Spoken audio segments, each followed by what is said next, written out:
them when it came around to the late stage executes. But BDS showed against Vitality they are not a team to get bullied no matter what kind of denial you bring against them, no matter what pressures you put against them. They will still roll their way through and close games out, or rounds, and therefore games. Let's see if NaVi can bring it the fight against them today as they start off on the attack. Thatcher, the first ban coming out of BDS. Yeah, you spoke about that last game. What's really interesting is that NaVi's quite a balanced team on Cafe. They're quite okay at defense. They're also quite okay at attack. So I'm actually really excited to see this. Last time they went head-to-head, Thatcher ban came out, but then a shield ban came out as well. No shield ban here today. No Monty thrown into the depths of the ban phase. They're just going to keep that one in play. And a Valkyrie will come out this time. And well, will BDS follow up with a Wamai? I don't know, but I mean, that just generally is the trend. It is a very BDS thing. They started out the Wamai banning around the world, and now they have continued it. I remember when they first banned it, people were like, have you noticed I've started doing this? And I was like, oh, yeah. And now it's like every single team is banning it. Didn't we see earlier on 49% ban rate across both stages? The Ridiculous. Most banned defensive operator. I don't want to like say that BDS kicked that off, but it felt like they did because they were the first ones to sort of start bringing it out consistently. I'm sure other teams thought about it, but I think BDS were the ones that turned around and said, yeah, this is one of our mainstay bans. Here we go. And we're going to start downstairs. Do you think NaVi are prepared for this? Do you think they're realizing it's going to start downstairs? I mean, you look back to their last game and the first one was actually, I believe, reading and dining. So, I mean, maybe they're prepared for everything. I imagine you come in pretty prepared to receive anything in that first round. We've seen teams start off on reading, we've seen teams start off on the top floor, and now we're seeing a team start inside a kitchen. All three of those sites, it's a real gamble on where you start. It's kind of a story across all of Rainbow, though, to be honest with you. We see exactly the same thing coming out when we go to maps like Clubhouse. Some teams like to throw a spanner in the works and go towards gym and bedroom to start things off. Nothing too surprising here. It just means that NaVi have got to start at the top and work their way down. I referenced earlier on NaVi versus G2. NaVi were excellent at playing these extended drone games upstairs, really trying to slow G2 down. However, G2 did play behind a shield the whole time. I thought we'd see the same coming out of NaVi. That evidently is not the plan here as they switched away from the Monty at the last second. I believe he got that drone, which is why it was being highlighted there by Easy, our beautiful observer. Shout out to our observer, you know, unsung heroes of our particular competitive esports scene. And round one kicks off here, and a lot of people are wondering, does NaVi have what it takes here to take this matchup, especially against an undefeated BDS? You gotta remember, they did draw last time, and that's okay. I mean, you're still undefeated. But for the most part, BDS, this is the time to strike big, because I guess they're on the back foot after having that draw.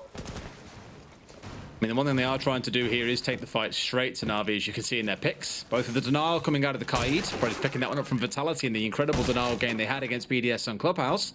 And they're looking towards Shaiko on that Vigil, as well as the Mozzie coming out for Rafal. The fact that it's Rafal playing it, I'm curious to know if he's looking to play this in their own style, though, or if it's more of the site player and being into information for the rest of the team.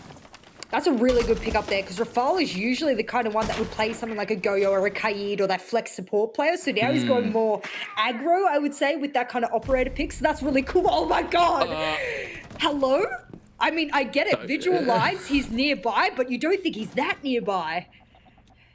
No, maybe you suspect he's at the bottom of white stairs rather than, you know, at the top of them, ready to swing on you the second he realizes where you might be droning from. Really good aggression coming out of Shaiko, because think about what that now does to NaVi. They know that white stairs currently is completely a fog of war for them. They don't know what's going on around there. They know that Shaiko is lurking somewhere and need to deal with him if they're going to be able to assault downstairs successfully. Really good time wasting coming out of BDS, and they've got a kill to boot. Well, that just goes to show how successful Shaiko is with that vigil ability. It doesn't always work that well. Let's be frank. A lot of people, you know, they'll just keep their drone there. They won't be able to get away with it as easily as Shaiko made that look. And now for BDS, being one man up, especially taking out that entry, especially now, you know, a lot of pro players have been talking about Ash being more of a support player. She's got those 2 breaching charges. She's got all of those flashes to cook ADSs, etc. So for NaVi, that's actually quite a big loss, especially now that there's less than 60 seconds left. You spoke about teams needing to get in at a minute 30. They're behind time now. I doubt I'm liked enough for anyone to be playing along with this game, but 1 minute and 4 seconds it took for NaVi to start swinging that hammer on the floor. And you know how much I love talking about my benchmarks? Norengo and APAC are the slowest team. It always comes down to about 60 seconds left before they start getting the vertical angles. NaVi have basically started at exactly the same time. They are down a man, potentially down a second, as good timing coming out of Kendry to swing on there and hopefully save his teammate. But BDS is here to strike big, and hopefully this should be Joe going down as well. BDS just making sure he's being nice and cautious here, that no one else is going to swing out at the wrong time. And Saints are going to try and recover Joe here. Maybe able to get away with it as Breeder maybe being a little bit too cautious. But imagine if he pushed at the perfect time here. He isn't going to, but guess who is? It's Shaiko. A double kill coming through elsewhere. Turns it into a triple in this round. A 4 versus 1 for Blur. And sadly, nothing else to be found here. That's the Shaiko of old that we remember. Starts out on the top floor, gets back down later on, and just destroys the entire enemy team. Great first round out of BDS. And for NaVi, the whole thing felt like they were floundering the whole way through. That initial kill, I think, really knocked them back. It set them back quite a bit as well because, like we said, you lost your Ash, you lost a lot of that utility. But for BDS, they were able to have those really confident lines of sights and instant trades. It's probably the big thing to point out. An instant trade from bar over onto the player trying to aggress onto the down player on red. That's important that you've got players who can crossfire with you, get those instantaneous trades, so you're not putting a numbers disadvantage. You're always evening out the count. It seems like BDS is one of the best teams for that. There's a couple of other teams that really flourish at being able to trade as well. So it's good to see that BDS, even though the analysts did say this game might not technically need them to sweat as hard, they might not need to show too much. Well, with BDS, their natural game sense and skills might dictate that even if they don't show too much, they're still a power beam. I gotta give a shout out to Reaper for this. I've always shown his videos. I think they're wonderful analytical content if you're someone who wants to really come to understand the more advanced level of Siege that isn't always apparent as you're watching as a casual viewer. He did a really good video looking at BDS versus Vitality and showed 3 rounds where Vitality on paper should have won. Their setup was superior. They denied BDS out of getting into sites. Everything was electrified or denied in some really creative way.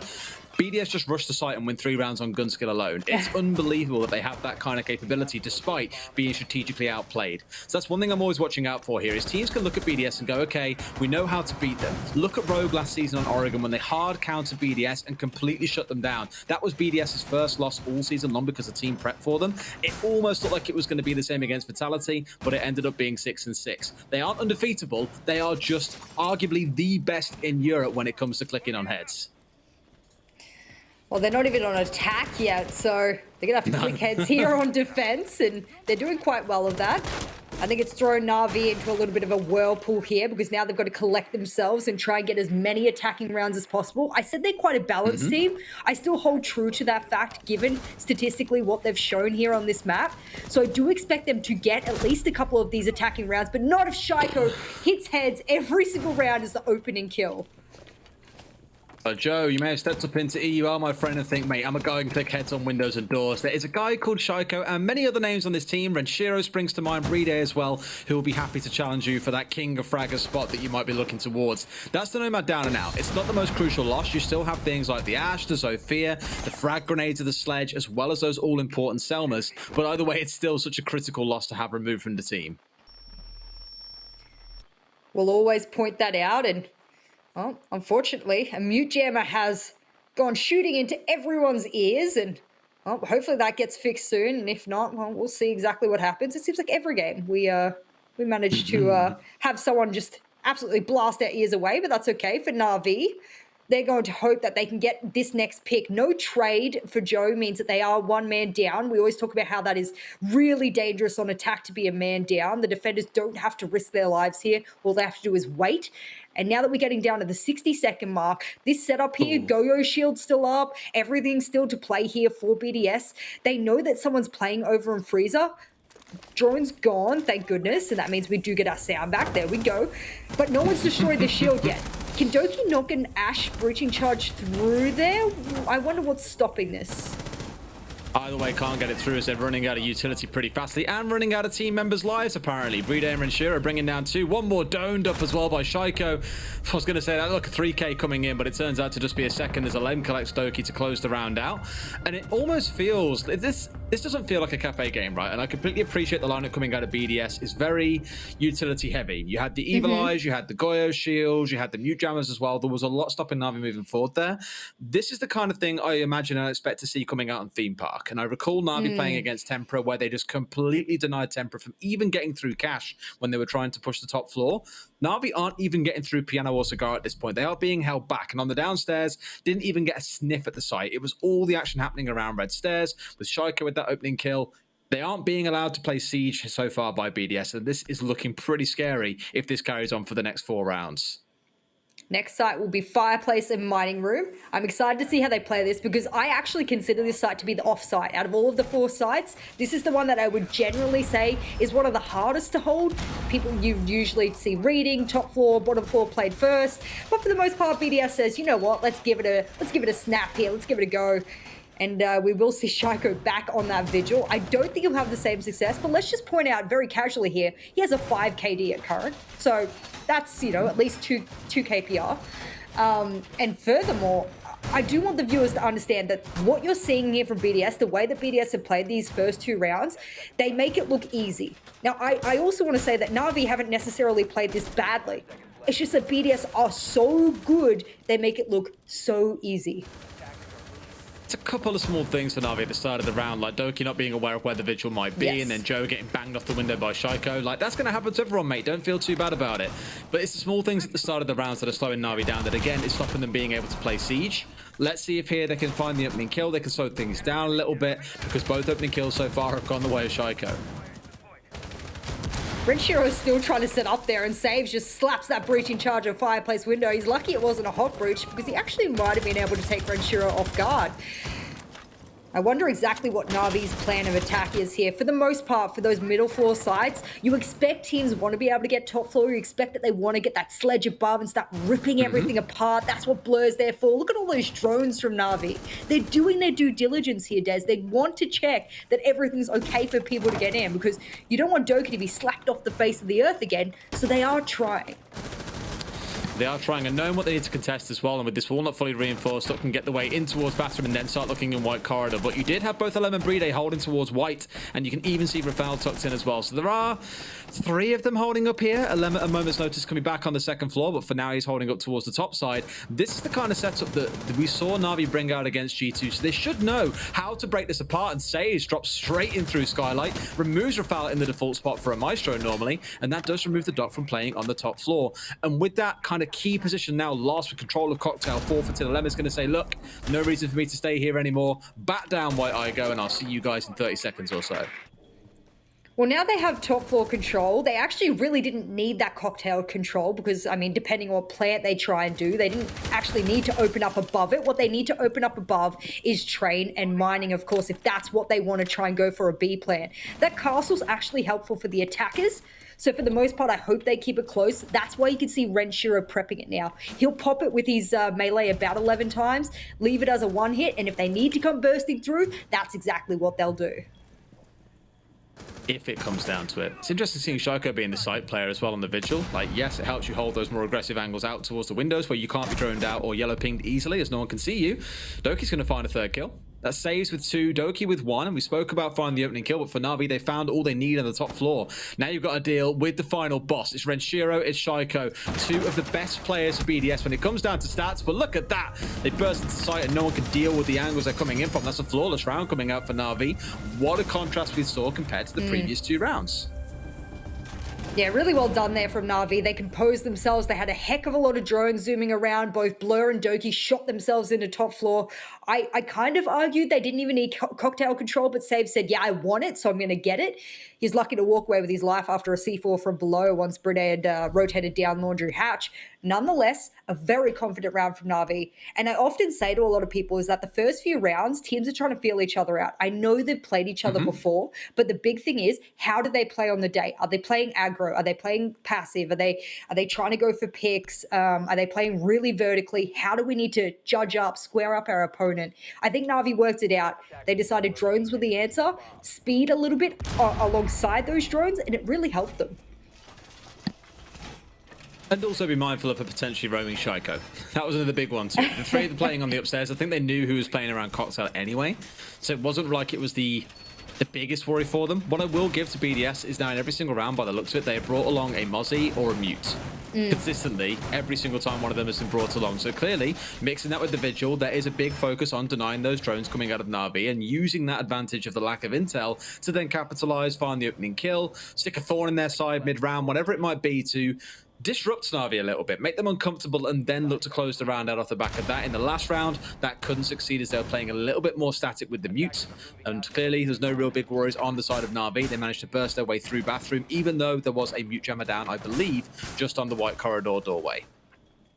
Well, this is interesting here. There's not going to be a VIP extension. There's not going to be a bakery extension. They're just going to go, let's play upstairs, because we know Blur has been trying to rip the floor apart. If we meet them where they want to enter, then maybe we'll have really good success. That's why you can see a lot of them upstairs. They want to challenge this head on. And Alems is even making prep verticals for himself so he can look down on anyone who comes to site. Was there a call that they're pushing straight onto site? There is. Okay, good call. Good recognizers to NaVi trying not to go clear those roamers.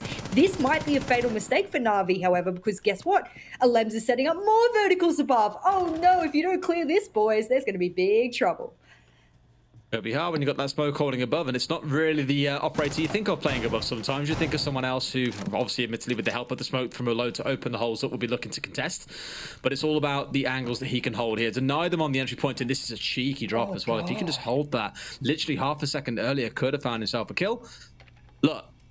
He will catch him. He will catch him. There we go. That Down he goes. It's Doki. Goodbye. That's dirty. I mean, you expect Shaiko out of all people. See? Wow. I agree, Doki. That was a wow. He's like, man, that is commitment to the course to rotate upstairs, drop through fireplace to then get a kill. Fair play. I said it might have been a real critical missed decision here from NaVi to just go straight to site. They knew there were a lot of people roaming, so I think what they wanted to do was hit site really quickly and force them to rotate down. The trouble is, there's verticals above. You've got to worry about the people rotating down brown, down white. There's not enough people. I wonder how Alems got lit. Might have been from the vertical there, and here goes the flare. Can they get this down? Surely this goes down. Surely, unless there's a C4 or something else that comes flying through, they might try and Pokeball him here to deny it, but I think they're not going to bother. They won't have enough time. There he goes now. Finally, he goes down. Shaiko from the cross angle, saves inside a coat, will spray down as Shaiko has been put on the ground. Bride and Alem, two of the support site players that we know can do so much for them, need to step up here and go big. Admittedly, Alem on the smoke is one you don't really think about. Either way, it's the spot they're in. Down he goes. Blur finds his second. Saves, converting with a couple more towards the end after the one that was down. Shaiko is finished off. A good round from NaVi, and I did clock actually. Kendry moved over to playing the Maverick rather than being on the Ace like he was previously, and I think part of that was to make sure they could definitely get these walls open, given that BDS keep on bringing this Kaid along. With Thatcher banned, it's the only real way you can deal with it if you don't take vertical control. You must have the Maverick in hand. You must have an option to be able to get those walls open. You can't grenade anywhere to be able to get them unless you go above. So that's something that was a real good adaptation from NaVi. Not taking above, and Alems not being able to, I think that was a bit of a timing thing too, because Alems had made verticals. That's why he was so lit, and he didn't see Kendry run all the way past the vertical and plant mid-grill. That was we call Kendra a really smart support player. That was a really smart decision. The game sense to go, if I go beyond the vertical, I might be safe to plan here because the Lems won't be able to see me. He's also above, so his smokes can't impact me. And the only thing that probably could have stopped the play was if Bride had have tossed his C4 over the shield from double window and then denied it that way, but he didn't. I don't know what happened, but it just didn't happen. He's going to get sprayed down a little bit, enough to take some chip damage, but not enough to finish him off. So it was smart play. I thought we would see the second impact come out, or potentially even a C4 of some variety. I think, though, with the non-members that were left, there was just no chance. And this is that wonderful angle from Shaiko again. Can't wait to see that getting employed in my ranked games. Woo! Woo! Well, I'm not looking forward to it, but what I am looking forward to is BDS here claiming either a win on the first half or NaVi turning around and going, yep, we could do this. We are going to take the win here against BDS.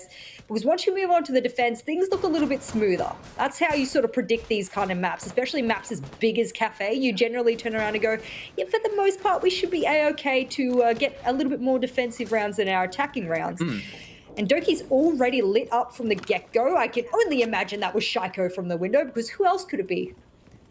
I'll give it to you, Jess. Good segue. 6 out of 10 on that rating, by the way. I don't know if too many EU viewers will be aware of this minigame we play. We're trying to get Jess really good at segues. So what we're doing every single time she does one is we rate it out of 10. Play it with me. I want to see your ratings in chat as well. I want to know what you guys think and see if we agree. Either way, start of this round. As you mentioned, Doki was a little bit little. Shaiko does it again. On to Joe. Again, same as on the last time on this site. He banged Joe off the window, off towards the west. About the 210 mark. It's happened again here. Almost identical timing. You know what NaVi should do? Every time they hear the carbine, they just go to a different angle. Like, the carbine shot at you at white window. Yeah, no, rappel up on the roof. We give up. So, smart play there from whoever was rappelling on white because, yeah, you stood no chance there for whatever reason. You know, I really like how BDS have taken this more aggressive stance when they're on the defense on this side, because look again at all the utility they've got. The Goyo, the Maestro, the Mew, and the Melusi, as well as the ADSs to burn through. That is a lot of utility. So imagine here, if you catch Doki or you catch saves. I mean, Joe, again, isn't the best one to catch in this situation, but still useful. It's still a critical team member when there's only 5 of you on side. But think about how much utility they now have to work their way through as those numbers keep on dwindling. It's just starving NaVi out, and I think that's why we saw them struggle so much last time round on this site. No grenades left, at least in Blur's hands, so he's not going to be able to do anything. Shaiko decides to do a little jiggle peek to see if anyone's there, but Blur's right behind the couch. No vision optional there, and oh, the plant does go down. Blur gets a really important kill there. Now the cover can come out, surely. And the rip comes up as well as Kendry once again has completed his second plant of the game. Got away with it, and that's inside a bar. They now have the vertical control up onto Skylight. This is panic stations for the side of BDS. I don't see a way in which they manage to drag this one back unless they get a miracle kill onto the player playing up inside of the Skylight. Blur finds a second inside of storage. Will finally get to him back. No, I lied. Found one inside of storage, but then also killed another inside of storage. Kendry gets to ensure at the bitter end of things, and NaVi once again, once they get into this post plant, look phenomenal. Taking 3 rounds in a row, Jess, against BDS. I know, I'm just trying to collect myself here to sort of, I guess, analyze exactly what's happened here on their attacking half. Because for me, now that they're going on to the last round, this is their last chance to prove that they are the cafe team that we know they can be. My big point here is that every round that they've really focused on the objective has seemed far more confident. Every time they've sort of tried to get Kendry in for a plant, it has looked either they've won it or it's looked quite confident.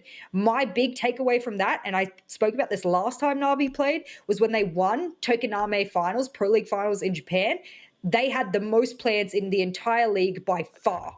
That entire series of the entire championship, they had the most plants, and it was unbelievable. I can't remember the number of plants they had down, but it was heaps. And that's what I put down to them winning Tokoname finals, was the fact that they were hyper objective based, unlike other teams who were too frag heavy. And so this is showing here today that their success with objective based attacks are really critical for their wins. Got to give a nod to saves as well, mind you. A player that I think historically was kind of always in the background. He wasn't really in the forefront ahead of like Citizen and Doki. He wasn't in this fragging role. And when NaVi had all this drama towards the back end of late last year and early this year, he moved into that more fragging role and put on an alright show. In this game, he's putting on a big show. He's even stacking up against the likes of Shaiko when it comes to the numbers that he's putting on the board, which is not an easy feat to do, but it's definitely dragging his team over the finish line, which is great to see. And notice how a good number of the kills come around when in the execute or in the dying stages of a round. These are high impact kills. They aren't coming down to just collecting the opening kill and then dying. They are genuinely impactful kills. Speaking of impactful kills, Shaiko's hoping the last round of defense. There you go. I love the Jaws music added in there, but not too good that we get DMCA'd, but just good enough, you know, that we can get away with it. Who is he going to engage with first? Exactly. Joe is just outside the window across from him on the west, so he could find his first victim there, but it won't be. It'd be Rafal this time to get saves. You just spoke about the man. You just cursed him to his death, and he won't play any more of this round. Sorry, saves. I love how back and forth it's been in this, because Shaiko's got the opening kill onto Doki and Joe in 2 rounds for each player so far, so 4 opening kills. The other rounds 3 and 6, saves and Rafal have traded over who's got the opening kill. It's been really interesting seeing the patterns kind of form. It's like a pretty picture in my spreadsheet. I love it. The back and forths, that's what you want to see from two teams that it's kind of looking like they're pretty evenly matched. NaVi being in front, that's something that we absolutely have to give them props to. A lot of teams would not have thought the scoreline, at least in the first half, would have gone this way, or in any half would have gone this way. So now the crouch walk in. Does this net them what they need? No, it won't, because guess what? There's still going to be that Maestro cam, that Evil Eye up, and Saves is dead, so we can't displace of it. So now they need the grenades for it. They need the grenades, or they need Doki to do some work with this one, but it's going to be everything being thrown in there. All the flashes go in. Finally, a frag grenade goes out, but it doesn't connect onto it. It fell too short. Did get the shield, mind you, so maybe they weren't strictly aiming for that, and I think they've now got rid of it. And with the wall being opened up by this Alma, Kendrew strikes in, brings down Vincere. Let's not forget, Jess, this is not a top floor site, though. We are down inside of reading. A lot of time and a lot of utility is going into this top floor. It's like you and I always say, this is why it's great for teams to get used to defending reading and fireplace, because you can burn so much time and utility on the top floor that it all comes down to a bit of a panic when that execute comes in. If this C4 connects, this could be huge. There are a couple of people running in unison above. So if they could just slip one of those C4s up and at least catch one of them, this would be a huge blow to NaVi, who actually won't have enough people to be able to hold those plant... Nah. Do they have any smokes left? Can I get an extended view there of the smoke? None left. There you go. So Kendrew, if he does go for the defuse, will actually stay alive, but they pass it off to Joe, who has more HP. Smart move, boys. Here we go. You definitely can't put a 1 HP player in the plant spot. He needs to be holding on up above. And then with the shotgun out, we'll find one. Shiko collects Joe as well. The player we just spoke about, ironically, a second ago being at full HP. Very quickly gone to zero. Great timing from Shiko to catch Kendrew on the drop. Blur is all by himself. He hasn't played too badly himself, but even he can't pull off a 1 versus 4 with 4 seconds still on the clock. That'll bring things up to 3 apiece in this first half. A good performance by both sides. Very impressed by NaVi on the attack, and hopefully that gives them enough here to be able to take some points away from BDS.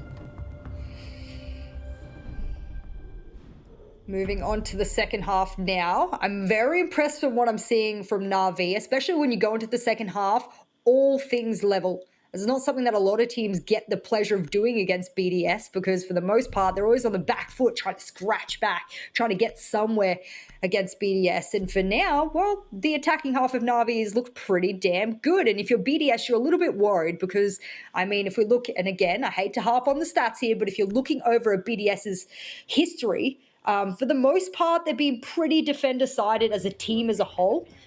I do look at some of their stats, and I'm not going to put a whole lot of, Wait, I guess, what? no. Oh. You know, someone said on Twitter the other day, I'm going to stop myself there. Let's bring ourselves over to this point of Frost. Someone said on Twitter the other day, our team has a 100% win rate every time we played Frost. Now, whether it was a CL team or a Tier 1 team, I can't for the life of me remember who said this, but they said every time we played it might even have been Gamma Gaming who said it. And if that's the case, well, I mean, and stats came out to show that high-ranked players between Plat 2 and Champion are much more likely to step in a Frost trap than anyone between Silver and Gold.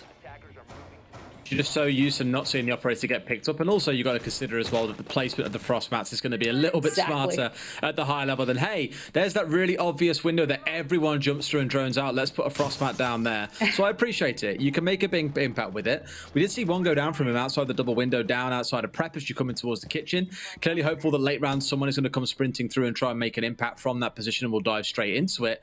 I think we'd all love to see this happen. We would love to see it come down to that, because I'm pretty sure in Challenger League Season 11, I want to say it was... No, it wasn't Challenger League. It was in the Nordics, actually. I'm a liar. It was on Chaos's side. It was one of the players, I want to say it was Vito, walked straight into a frostmat on Villa against one of the teams, and the chat went wild. It was hilarious. Well, we'll see if we get any of that hilarity here on round number 7. A Maverick on the side of BDS, they've identified that what they used against NaVi might also be used against them. But if you look at the defending lineup, there is no wall denial to be seen whatsoever. Interesting, when you have a Thatcher ban, that you don't decide to also have a wall denial. Most of the time, that's because you're going to do a bakery extended hold, so you don't need it. But maybe they've just forgone the wall denial because they knew a Maverick would be in play. We think about how often you'll see a Kai ban follow through on the back of a Thatcher ban. It's not as much as you see a Thatcher, but it's still quite a lot. So even I was surprised when I saw it slip through. We did see them BDS make use of it for the vast majority of the first half to Some effect. I'd still say the fact that Navi got 3 rounds was pretty impressive given what they came up against, but here we find ourselves with a Frost. So this game we're entering the realm of craziness right now, and guess what? It's going to be Doki going down. Wow. Actually, Shaiko does at the same time, trying to finish him off, but can't quite connect the damage, it seems. Maybe he's already got himself a bit too far back. And look at this, Blur lurking outside. Can he get around and find one here? Yes, he can. That's the kind of jump out we love to see. Taking some lessons from Joe, I see, and that's a Lem going down. They will be able to get Doki back up. That's 2 kills, and Shaiko is still down on the ground, a bit far for that one, mate. It's just to your left. Just pop him in the head. There we go, Doki. He knows where he is. Easy peasy. 4 versus 2 for NaVi. Oh, what a change of events here for NaVi. They're going to walk away ahead here in the second half. I don't think Bride, even though he has been a clutch master before, can do it. Have I cursed it the opposite way, though? He'll get a double kill, both headshots as well. He's got 40 seconds to be able to do this. So if the rest of the NaVi players peak unnecessarily, this could be bad. Doki's in a great position to challenge this as well here, Des, and he misses it. Bride can avoid him, I think, here. Obviously, Bride doesn't know that he's up there, but if he looks back in and Bride steps out here, he could get himself tagged down. Not going to get seen by Doki. They know, or he knows that at the very least he's around the front door. The Banshee goes off. That's all the visual indication they need. The question is, where is he?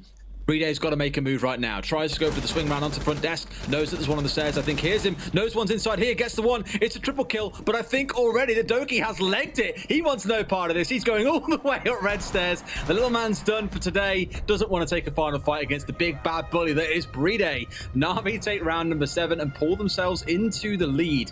Not something I thought I'd be saying today given the matchup, if I'm completely honest.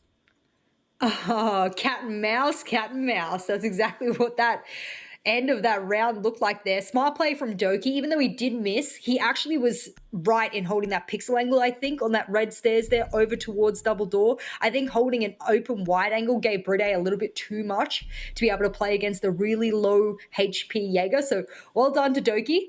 Smart play there, and for the most part the 6 pick off of the Frost is a smart play as well, because most of the BDS players will be considering where, if they vault anything, if they run in anywhere, if there's a shield, that there might be a Frost map behind it. So, you know, good to see here from NaVi. They're playing up the 6 pick, they're trying to play those mind games, and they'll have a go-yo in play as well.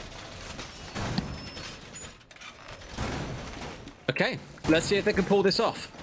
BDS once again coming out with the map. Spoke about it a little bit earlier on. Seeing it also the benefit you get, of course, being 4 frags.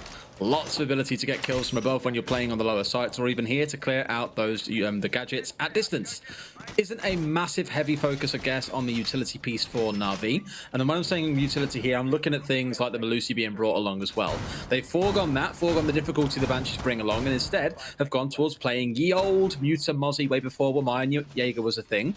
So definitely a focus again on the intel denial against BDS. The same sort of thing that we saw BDS employing against them, only BDS never committed to using both at the same time. Exactly right. A very, very similar setup here from NaVi on their top floor. This is almost the same that BDS set up, but you've got to remember that's kind of the meta way of holding top floor now. You put a couple of lines aside from Freezer, from Bathroom, you've got the Shield and Pixel, a couple of ADSs to assist with it. Oh, that was an early C4. No one collected from it because the Sledge, well, if you do play Sledge, you're always aware that that can happen to you, that there might be a C4 prepped on the hatch. So Renshiro played that really well there. We didn't miss it, but I did hear it go off, so I was aware of the timing and could be pretty sure that Renshiro probably popped it and ran pretty quick. But yeah, that's 1 C4 down. How many more do we have left? Do we have Doki and Blur with one? We do. 2 left. Still a lot of utility to play with. Now, can they get Pixel without getting popped from saves from Red? It's always about these cheeky roamers and the damage they can do, or, you know, the guy that's just standing at the door waiting to greet you into the building with a shotgun and saying, sorry, not allowed today at NaVi members only. And that's Bride down with those Selmas as well, one to think about. And yes, there aren't too many walls you've got to worry about outside of the ones in Piano. Now they're going to have to rely entirely on that Maverick, and that itself carries the risk of you having to get up very, very close to those walls to start getting them open. You are always putting yourself at risk in that situation, so one of the things for BDS to be mindful of. Some really good picks here from a few of the NaVi players. Even though they might not have a lot of frags, a lot of those frags have been impact frags, and that's important for NaVi because if you're slowly dwindling away the BDS players, even if it's early on in the round, that's a big hit to their attacking strategies. And eventually that Go-Go shield will be popped in a C4. Also pops below Rafale, but another missed C4. So only 1 left on the lineup of NaVi. And now BDS are hoping that this pinch effect that they're hoping to get from a Lems here will get Doki out, but no one's holding the angle of Piano. So that's a free rotate out for Doki. It's almost like this entire top floor is their playground now. Well, they definitely aren't giving up too much ground early on, and I like the aggression they're bringing against the other side. Blur, even again, speaking of aggression, tries to make something happen with a run out on the Mozzie, but gets himself clapped back by the Claymore. Unfortunate, he shall no longer partake in this round. 4 versus 4, 40 seconds to go. That's a lot of fours, chat, if you get what I'm saying. But let's see if BDS can step up and make this happen. You can see they're now putting some work into the bathroom window at the same time. So they're looking to contest the right sort of places. It's just a timing game here. I'm worried about the clock, and I'm very worried about Sage creeping up behind them on red stairs. Does get caught up by a flank drone, so he's going to back away like any trusty roamer should do. They do not have enough time for this. They're going to have to collapse on site, Vitality style, and Joe's there with the Elder. I can't do the sound, but you could do it later for me. And it looks like they're just going to have to zoom on in. Alemzo, he's trying to reload, he's trying to challenge, he's trying to create a Bride situation here for the clutch, but no way, Jose. They shut him down. NaVi squarely in the lead right at the moment. And how does that Elder go, Des? Yeah, I can't do it, and you do it so perfectly. What did you say last week when you tried it? You were like, it goes brrr, and I was like, is that really how a gun sounds? That's how a gun sounds when it jams and starts firing. I can't do it. I don't know why. My apologies. I'll leave that all to you. I'll try and teach you when we're in Paris. It's not really something you can teach, but we'll try, because it will make for hilarious Twitter content trying to see you do it. You know what? I'm envisioning that by the time I get to Paris and everyone sees us in the studio and all those types of things, that it's just going to slowly divulge into me getting bullied every week more and more. And I'm just going to have to be the punching bag for everyone in Paris, which is fine by me. I'm built like a brick.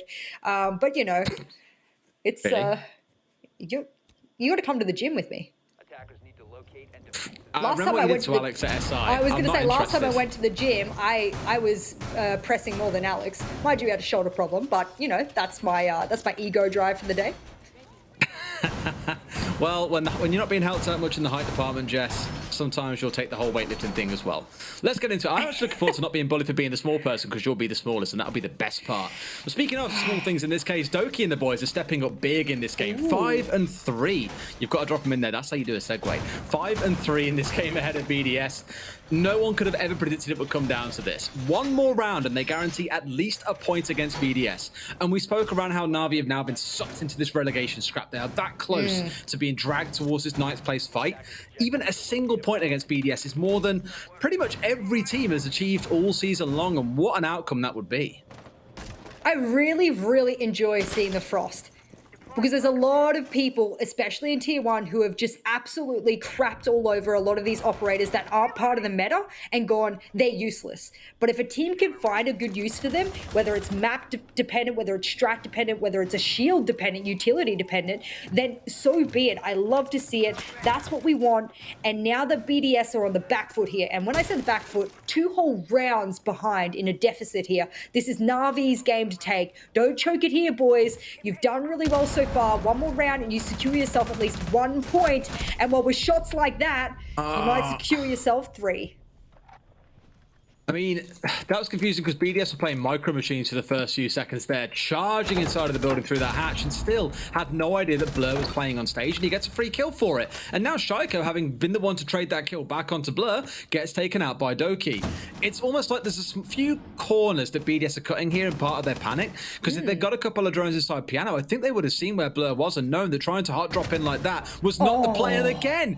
Where are the drones? You must know they are sat inside the bar. That's 2 kills this round. We can put down to NaVi, denying information away and capitalizing on it against BDS. Really well played. 2 things I want to point out here as I say goodnight to Saves and he drops to his grave. I want to say, 1, the C1 he did have to his disposal is one of the most powerful defending weapons there is outside of shotguns, of course, the TCSG, etc. It's one of the most powerful automatics. So that's a really good weapon to have in hand. You got a shield as well, so it's not the worst thing to have in hand. And I was looking over at my stats here, and guess what? Shaiko has the top KPR in the world. In any region, 1.08. So Shaiko, he's hit numbers this game, whether they win or lose, he'll probably still say number 1. Oh, Joe sets out and goes, I'm challenging for that top spot, baby. Brings down 11. And guess what? There's only one left. His name is Rafal against 3 members of NaVi. And this is actually now even starting to look like they can go on and win the whole thing. Rafal does manage to get the kill, but he's down to 25 HP. That is very little HP and a lot of enemy to go through. 2 left in Doki and Kendrew before NaVi sit at match point and look like they could even take away the full 3 points from the French lineup. Imagine being the first team to do it too. After your roster changes, after your issues, after everything, you could turn around and say, we're the ones that brought the Giants down. It's one hell of an accolade to hold to your name. Oh, Kendra, you little sweat. But guess what? He's already going for a plant, mate. You're not going to have a chance to be too sweaty today, but time to flick round and find the head. Make him sweat a little bit here as we've hit the 5-second left on the clock. He's got to try and get a couple of kills. Knows he's not going to have a chance to get them. This is easy as pie, and away they go. NaVi take round number 9. It's 6-3. BDS are about to be handed their first defeat of the season. It comes a little bit later than last when they lost to Rogue, but a defeat is a defeat, and 3 points for NaVi. You know what the terrifying thing is, I think? With how someone mentioned this to me in DMs, I'm pretty sure if NaVi win this game, Tempera win theirs, and Chaos lose their game, Chaos are then relegated. They can't catch up. That's it. They're done. They are finishing 10th. They are also relegated down. Okay, so NaVi wins this one. Tempera wins their one. Chaos lose their one. Done. That's it. It's all decided today. Yeah. Wow. If Chaos lose and if Tempera win. Which, given their matchups, doesn't seem like such an impossibility. Rogue aren't playing too well right now. Tempera could beat them. Chaos are against G2, who last week massively hit form. They might lose there. It's coming down to it, and we're still good. This is still only there's still 3 play days to go if you include all of today still to play. And I know we've had a couple of games already. Call it 2.5 play days if you want at this point. That's still a terrifying prospect. A lot of times we don't give enough hype to teams that have really improved. And I'm talking about like a really short-term improvement of which NaVi has been able to make. You come in, you beat BDS, and I don't care what anyone throws out on the board here. BDS are saving strats. BDS are putting their all in. BDS, no. BDS are getting absolutely walked all over here by NaVi. That is the truth. That is what we will walk away today saying. And anyone who says any different, regardless of this goes to a draw or it goes to a win, NaVi showed to me here today that those roster changes they made weren't a detriment to their team. They weren't relying on aggression. They put Joe on support for Damn. I was going to go bad words there and I had to cap myself on Damn there. And that's where I'm going to end it. But I really wanted to strongly advocate here for NaVi. Proud of them. They've done a lot of work to get to this point. This is really cool. I love seeing them on Cafe. It's one of my favorite maps to watch them on as well, given, again, what we saw them achieve last season. It's just always a delight. Them and Secret, I think, are my 2 favorite teams to watch on this map, bar none. Like, they are just really enjoyable, seeing how they play it, the way they try to hold the other team when they're on the attack. It's great. And we're seeing coming out of NaVi almost exactly an identical setup for what we saw coming out of BDS. Bring along the Mozzie or the Mute and the Vigil along on one of your fraggers. And guess what? It's Kendry stepping up on the Melusi to find the opening kill onto a Lem. It almost feels like what we saw happening in the first half, where BDS were the ones trying to get really aggressive against NaVi and disrupt them and slow their round down like we saw back in round number 1. The exact same is happening on the opposite here, only NaVi are twice as efficient at doing it. NaVi's been throwing the Jaeger around a couple of their players as well. Also, Kendra is on the Melusi, of which Blur usually plays. So this is just all over the shop here. NaVi want to cap this off, and they want to cap it off now. A lot of firepower here. Joe being one of the big hitters for NaVi. Elder in hand, and of course, he usually hits really good shots with this, but it'll be punished back by Shaiko. And now Shaiko, he knows 3 rounds in a row is the play for him. That's what he needs to get his team back in for 1 measly point. Won't mean much for them, Des, but it will mean a lot for confidence. And it also won't mean much for the drones they haven't got left alive here. There's only 2 on side for the BDS here coming into the final minute and a half. That is not a lot of information. It's going to require a lot of clicking our heads. And like I said, BDS are the team that can do that. But against NaVi, they have been challenged time and time again. 3 members holding out towards Bakery, and Shaiko still inside a coat check here. Gives them that lovely cross angle into sight. Oh, Doki. Doki, are you going to be the little rat for your team? Do you know one's in small bakery? I'm not so sure he does, but surely he knows that one is down to his left. I think he does, but they also get the idea themselves. No doubt those white bars are coming up on a couple of drones that are in the area, and they know that he's lurking and trying to cause some trouble. BDS look like they've stalled out. I've not seen a BDS so stalled out in the past stage as I'm seeing them right here on Cafe. This is match point. NaVi are making it so difficult for them. Do they get onto side? Do they show that BDS is the team that's number 1? Yes, they do. Mayhem's find the kills as well. Shaiko springing out and finding one. Doki will trade back as he comes down red stairs. Oh my god, he's found two for himself. Is it the time? The player that had the second worst rating for NaVi in their last stage finds a triple. Doki, one more to go and a defuse to come through. And you're against Brede, the clutch god of last season. One of the best players we saw in the early stages of stage 1 for BDS. Tries to go for the fight, but Brede says, haha, remember those days? I definitely haven't forgot them either. BDS take a round, but it's still match point to NaVi. My arms have goosebumps all over them after the way that Doki tried to bring that back from nothing. That was an exciting round. Not only was it exciting from the entry that Rafale made there on the Maverick, but you've also got to put it down to the fact that they got the player down. Doki tried an amazing retake there. Great effort from both teams. BDS narrowly bringing themselves back into the mix here. 2 more rounds and we'll see this as a draw. 1 more round for NaVi and a win and 3 points. And you said it before, this could really skew the standings, the leaderboards. As we're going near relegation period, every single team below the top 5 has to be scared. Even below the top 4, I should say, has to be terrified as to how not only their games go, but games like this go as well. But just seeing how teams can get sucked back into this scrap so fast. If NaVi win here, they jump ahead of Team Secret and take 5th place. Really? Currently here, we've got Vitality sat in 4th place with 21 points, Secret in 5th with 20 points, Empire and Rogue sat in 6th and 7th with 19 points, and NaVi currently sat on 17 with Tempera just below on 16. Chaos are on 12 if you're curious. That's why if Tempera and NaVi win today, Chaos simply cannot catch up if they lose this game because they can get a max of 6 points. And guess what? 18 points, which is 12 plus 6, is less than the 19 that Tempera would have. They would be done for. It's crazy. Honestly, looking at the fight over 4th place down to like 8th, even 9th. 4th to 9th, I genuinely can't call which team is going to finish where given how these games keep on proceeding. It's crazy.